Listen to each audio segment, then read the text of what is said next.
A busy week for data as the Fed meeting starts to loom large, a price utility merger, and more auto sales is disappointing as the market thought. This time on the Morningstar Weekly Wrap.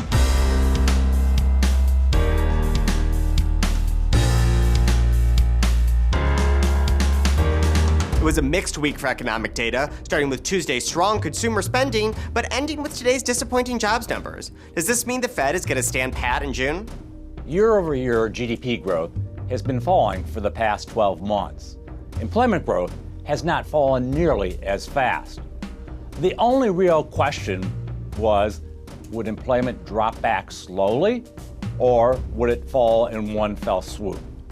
Today, we have our answer, as the employment report showed disappointing job growth of just 73,000 workers, excluding the impact of the Verizon strikers.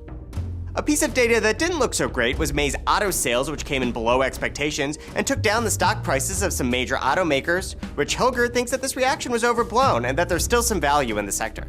So May auto sales came in at a little bit lower rate versus the same month a year ago.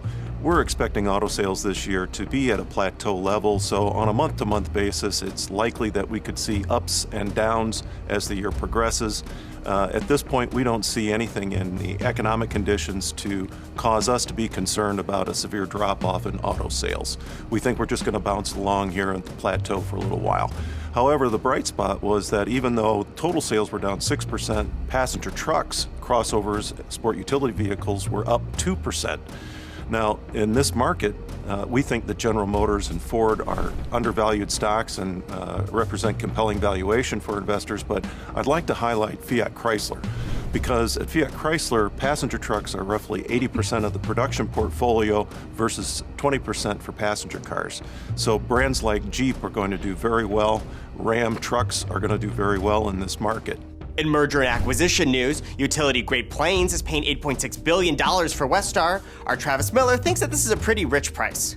We weren't surprised to see another utilities merger this week. This time, Great Plains buying Westar for what we consider an outrageous price at 25 times earnings and taking on more than $4 billion of new debt. The price isn't necessarily as concerning as the new debt for Great Plains. We cut our fair value estimate for Great Plains to 25 from 29, and we raised our fair value for Westar from 40 to 55.